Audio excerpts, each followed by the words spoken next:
Hello, welcome. Okay, today we're going to cover some free synths, totally free, all of these.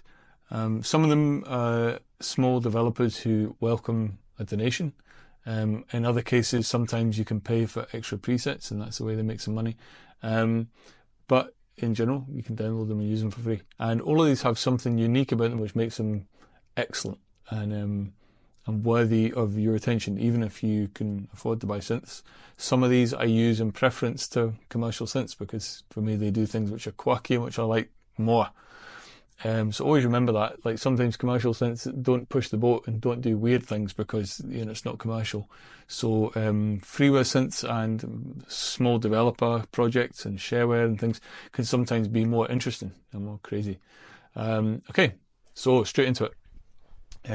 We're in Logic here, but of course you can use these in anything. If you're a Windows user, then you have access to many more synths in general for free because there's more developers.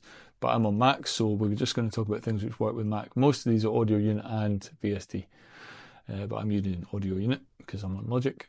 Okay, first up, this guy, Digits, Extend to the Jam, Digits. I love this thing. I think this is one of the best. It's open source as well, so that if you're a programmer, you can also use the source code.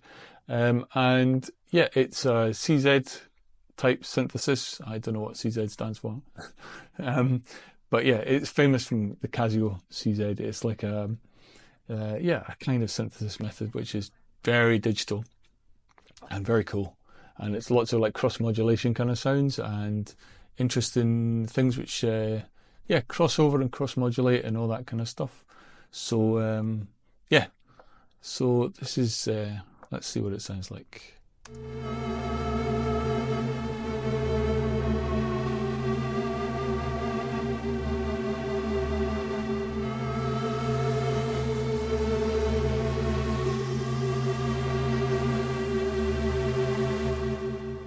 So it's got that kind of gritty edge to it, gritty tone. It is capable of smoothness as well.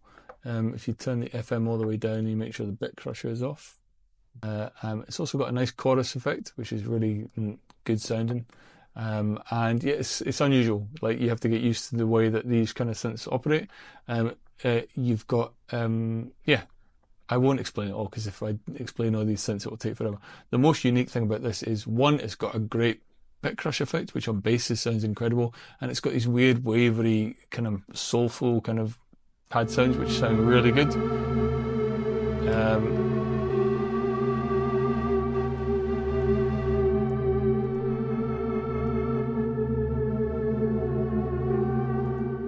Okay, if I call up a quick bass sound, I'll just get a default bass, chorus bass. Okay, and if I just quickly mess around with this to show you the bit crusher on bass, because for me it's just the best. It's really good. Okay, let's put on a bass line. I've done some preset little patterns here. Let's do that. Loop that. Instantly, that sounds good.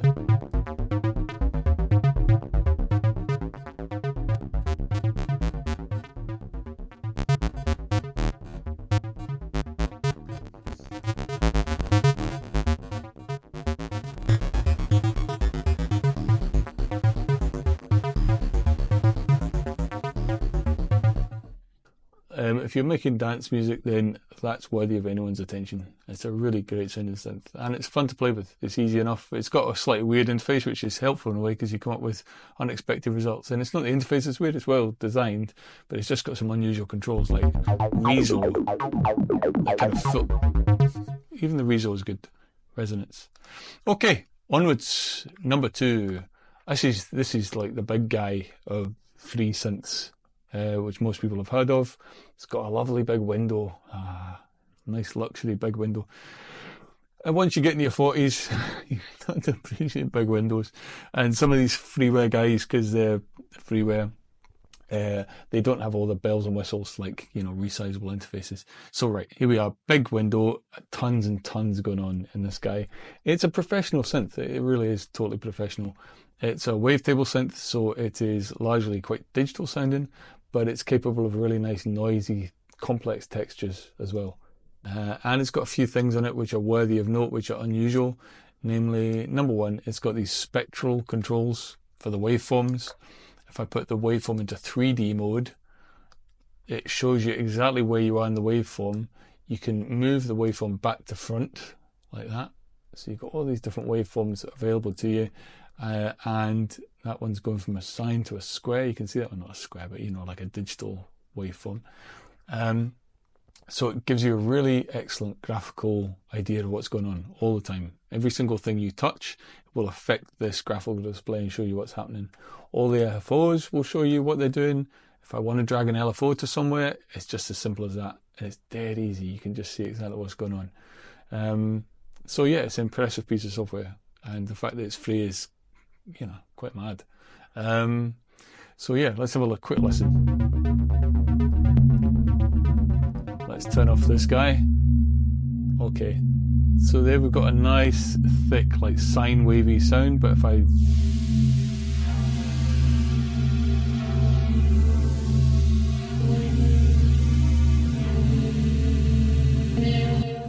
it's got a massive unison control. You can have 9 voices of unison, 12 voices, 16 voices of unison. And you can affect the detune to tell it how wide to go and how detune to do each voice. Also, it's got all these FM modes for turning one oscillator to FM, ring modulate and frequency modulate each other. So all that density and complexity and stuff that you can go totally cuckoo with. I'll give you one more demonstration of a sound, Lemurian wank as well. Nice. So I was saying it's like a bit digital sounding, but things like that where you've got the top end cut off, it's nice, isn't it? Nice and smooth, beautiful.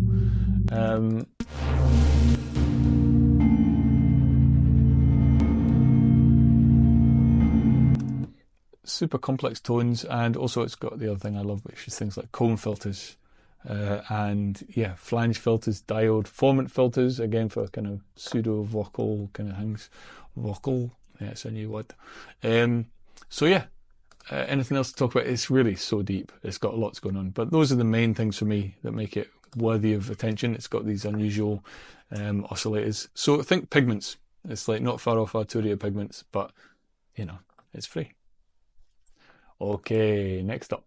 This is the most analog of the free synths. Let's pull it up. This is OBXD, which is an Oberheim emulator. Oberheim 8 voice, I guess it was probably originally taken off. I could be something else. I'm not an expert in synths. I tend to lose track of all the names. I'm not a synth nerd. But anyway, yeah, Oberheim. And Oberheim are famous for thick, rich analog quality, and famously this kind of morphing filter, which is very distinctive, and it just mixes between a low pass, a band pass, and a high pass, which is very nice to have. It's there. It's got a nice interface. As you can see, it's really clearly laid out. Everything's kind of obvious what's going on, and nothing you can't work out by playing. It's also got cross modulation, which I always really like, which modulates one oscillator against another. You get these nice, noisy, complex tones up to mentalness. Worth mentioning that a lot of freeware synths don't do analog very well, because analog emulation takes a lot more programming skill, I guess, a lot more programming time. And yeah, digital synths obviously can be much more accurately represented on the computer without having to go to the extra programming complexity of making it sound like an analog machine. So real thick analog sound is rare in freeware, and this is probably the best of them, I think. It sounds really good. I'm going to show you one other virtual analog which also sounds really good and is worthy of note for its analogness, which is unusual in freeware. So yeah, this is an absolute no-brainer. It's an absolute classic. And a great synth, universally great. I'll see if I can pull up a string sound for you. Let's just create a new thing, bring down a synth. Let's find just a preset here for a pad sound. What have we got? Pseudo sequence.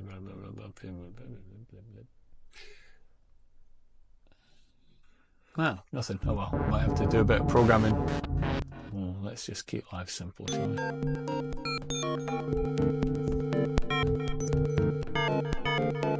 That's quite a good demo in itself because it's just so complex. This is the LFO basically. So if I turn off these guys, it'll turn to normal.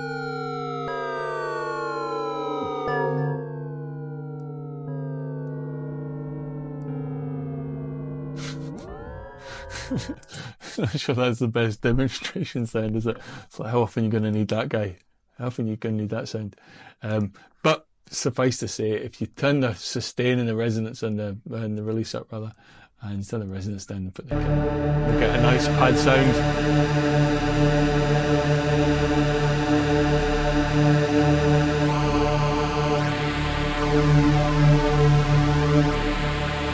Lovely. What's not to like? Beautiful, great instrument. Onwards, next up. From the lovely and analog to the really offensively digital, this thing's great, made by a guy called Podolski, again for free. VSTSID is called. Now this is an emulation of the SID chip. To me it particularly caters for the nasty side of things because of this ring mod control over here. Otherwise it's quite straight. It produces, there used to be a computer, used to be a plugin back in the day called Microcomputer, which churned out horrendous sounds and crashed every 4 minutes. And this replaces it pretty well. It produces some really nasty, kind of short and unpleasant digital tones, but sometimes that's really useful. Particularly great for cutting through a mix. I quite often use the SID for sitting on top of another part just to make it cut through and just have it quite quiet in the mix, but that digital edge, that kind of bit crushed effect really pokes through, and you can use it in tiny amounts and it will really help to make something stand out. Okay, let's have a listen.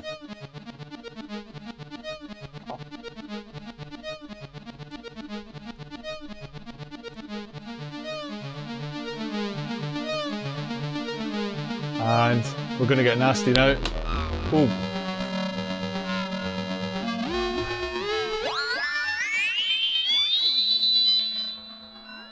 If you've got pets, that's when they're going to start freaking out. I'm turning the cutoff down there.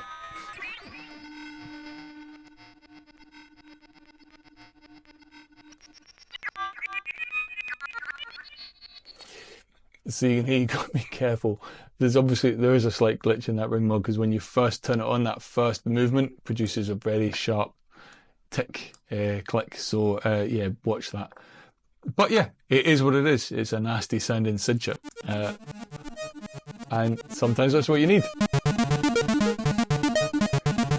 That classic sound. There used to be a machine called QuadraSID made by REFX that I loved, and they stopped it. And it made me sad. So it's nice to have anything in SID form. I'm going to show you a second option for those who want the real digital tones. This thing is called BPB. Bedroom Producers Blog have made it, or got someone to make it for them. I'm afraid I don't actually know who the developer was. But Bedroom Producers Blog 64 it's called. And the difference with this one is instead of producing the sound algorithmically, it's actually essentially a rompler. It's the samples that it's using. But it uses them well and it produces some really good tones, really much warmer, much richer than the VSTSID. VSTSID is like a short, sharp, unpleasant nihilist of a guy. This guy's a bit more refined. He's only got 64 bits, but they're all a bit smoother. So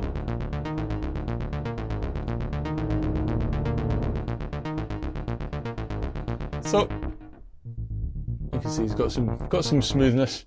What I will say is that I'm not a big fan of the effects that come with it. The chorus and distortion, they're not so nice, I would say. So, but in terms of its pure sound producing quality, it's excellent. It sounds really good to me. So I'll scan you through some presets. Let me play some of the things which are classic parts of the SID repertoire, which is namely arpeggios played ridiculously quickly.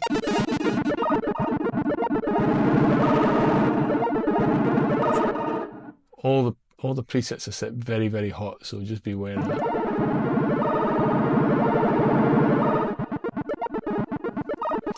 Put it into legato mode. And you've got that classic SID sound. That can be very useful sometimes. I mean, particularly if you're going for a very SID-y computer kind of sound, and some of these sounds, yeah, they're pretty close to the quadrasid, which I really miss. It's not got all of that because it's based on samples. It hasn't got so much depth, but you could also increase its range by using. You could also increase its range by using other effects with it. Let's play a quick pad sound with this guy, because I think this is really nice as well.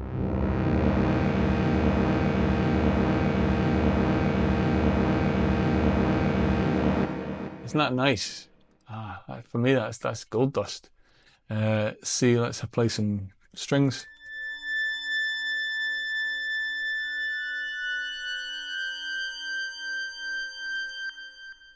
I would say not bloody bad. I think that's amazing, actually, for the freebie. It's got some really great tones, and yeah, digital, but also, you know, it's got that kind of spooky, uncanny warmth about it, which I really like in SID chip. It's funny because it's the most digital sound ever, but it has got a certain emotionality about it. Don't know why that is. Okay, onwards. Nils K1v. This is a guy called Nils who's recreated the K1v. Kawaii K1. So this is like the sound of the 90s. It's like those, like the first early days of sampling, when the samples sounded kind of nasty, and make no apologies for it. They're just like, you know, like if you're watching like Miami Vice or something, and there's a scene with like a shootout, and it's got like some really naff, mad sampling in it. That's this kind of thing. So those like cheesy tones that you get. Let me see if I can find like a. Let's play Peace. That sounds nice. Sharp.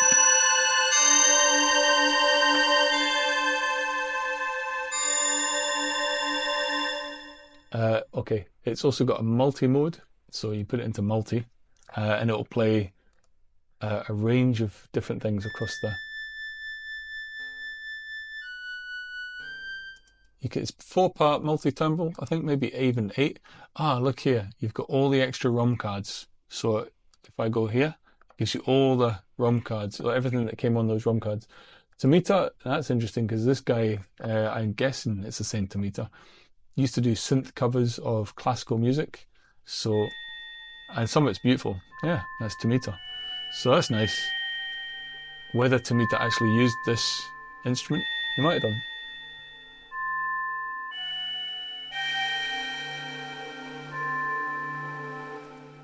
So yeah, it's very distinctive sounding, and not for everyone and not for every occasion.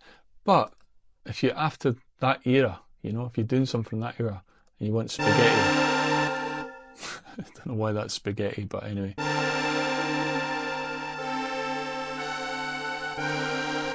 Maybe because it sounds almost like a cheap Italian accordion, if you're like deaf.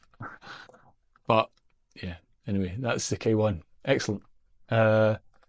Next up, this is the other analog guy I was telling you about. This is representing UHE, who are like probably the biggest developer represented here. They make high-end stuff like Zebra, which is famous from being used by Hans Zimmer, amongst others, for Dark Knight as well. And they made a preset pack based on the Dark Knight.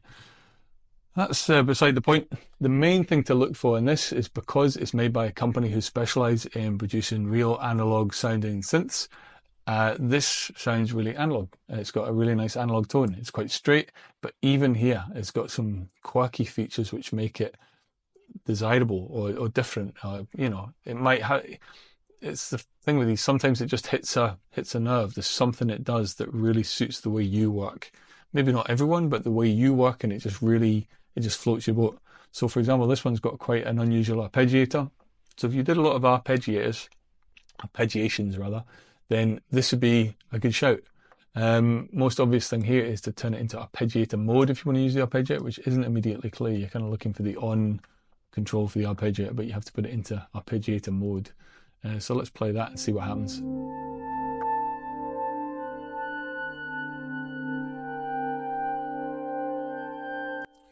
That's a very sophisticated arpeggio. Very nice. It's moving at a quarter beat, that's why. Let's go fast. And let's make the sound a bit more speedy.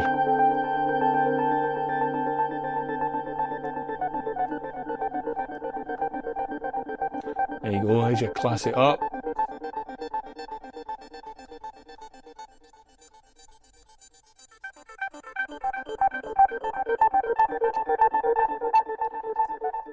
You know, it's not a massive distance away from Caterina Barbieri or something. It's a nice innocent. It's very analog. It's too loud here. Let me just turn it down. There we go. Yeah, it's quite self-explanatory. Oh, it has got these unusual factors. It's got a oscillator warp mod, which if you put it onto random, for example, you can get it to randomly affect the waveform.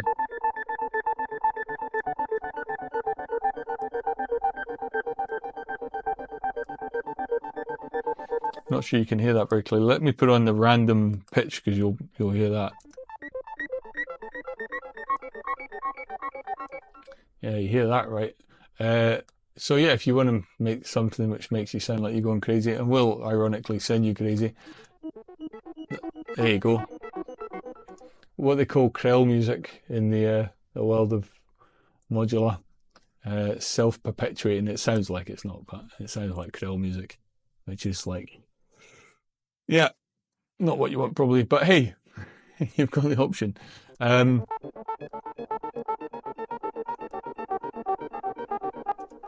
Yeah, anyway, I don't need to tell you much more about that. It's quite straightforward. It's like an analog synth, but it's got a nice arpeggio, it's got excellent presets, and it sounds analog. So yeah, it's really good quality. Next up, another departure. This time, this is worthy mention because it's made by Audio Damage, and Audio Damage kindly released all of their old plugins and instruments for free. So all of them for free, and they still work with 64-bit systems and modern Macs and all the rest of it. The main downside for people like me is that the interface is small and you cannot change the size of the interface. So that's the main downer for me, is that all the interfaces are quite tiny and you can't change that. So yeah, but that aside, these are professional quality plugins for nothing. So a total no-brainer. And this is a spectral synth, so you can see up here in the oscillated waveform display, the waveform is made up of what they call partials, which is where like each one of these is a steadily increasing frequency representation. So kind of like a digital organ.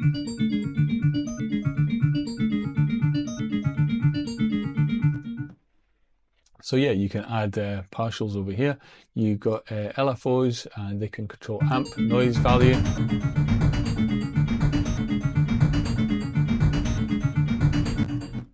Things like that. Yeah, you've got cross feedback. You've got 2 delay lines which you can use as well. I never really tend to use delays within synthesizers unless they're doing crazy good feedback things, car plus kind of synthesis stuff. But I guess it's nice to have them. You can randomize these waveforms, which is nice. And if I play you through some patches, you'll see that some of these are actually really nice. I'm going to put on a key. Let's have a listen to a pad, or a key sound slower. Italian organ.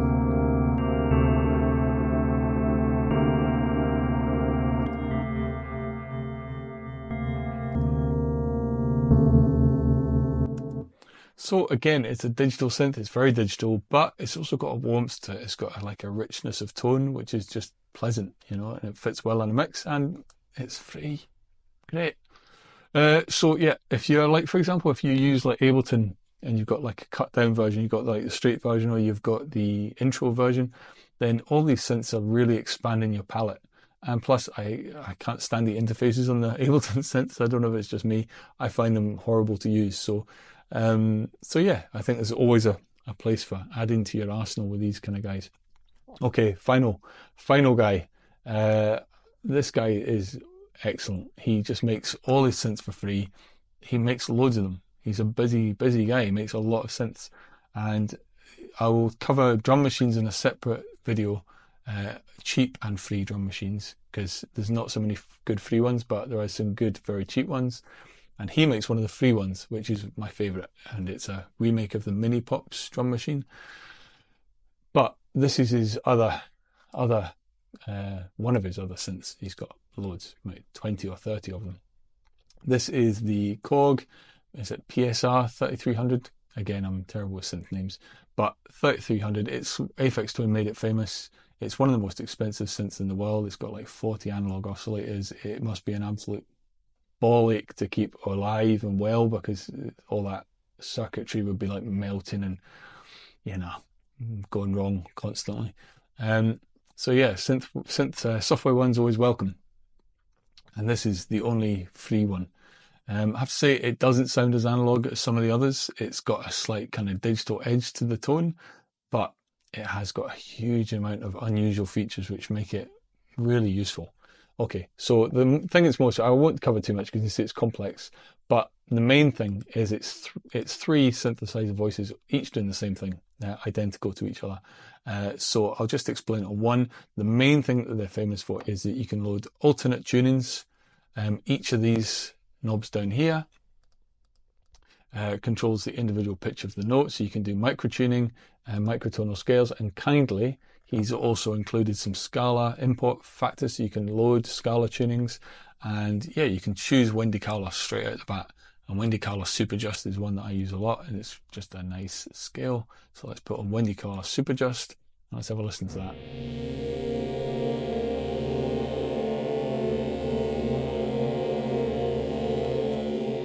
So you see it's got a slight digital quality, I would say. It's capable of some fairly digital tones in itself because it's so complex. It's got some real ability, but this sounds a little bit digital.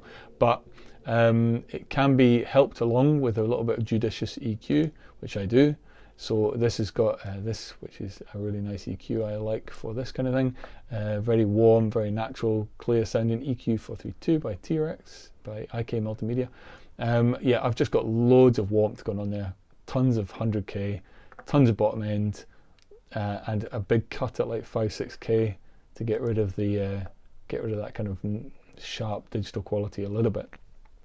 Yeah, analog synths, basically one of the things that make them sound so good is that they've got so much bass like compared to digital. Okay. The other thing worth mentioning here is these guys, the resonators. This is the other thing which makes this special. If I turn down the resonators, these are like fixed point resonators, and you can create kind of like pseudo vocal tones with these by creating what do they call it? Like the vocal tract, you create sort of resonant points at certain points, and it makes it sound vocal. And Aphex made this famous by modulating these at great speed and making it sound like vocals essentially.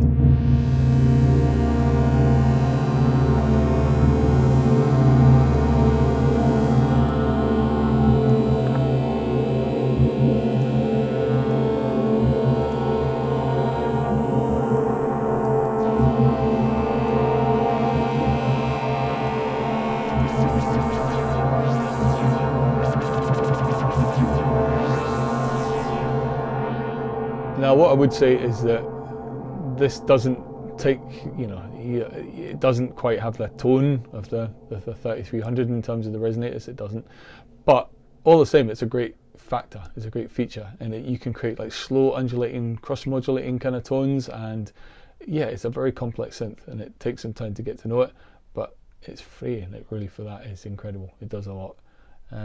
So yeah, that's my final synth. That's 9 altogether. And all of them I stand by. I think all of them have got something to offer. So yeah, thanks. See you again.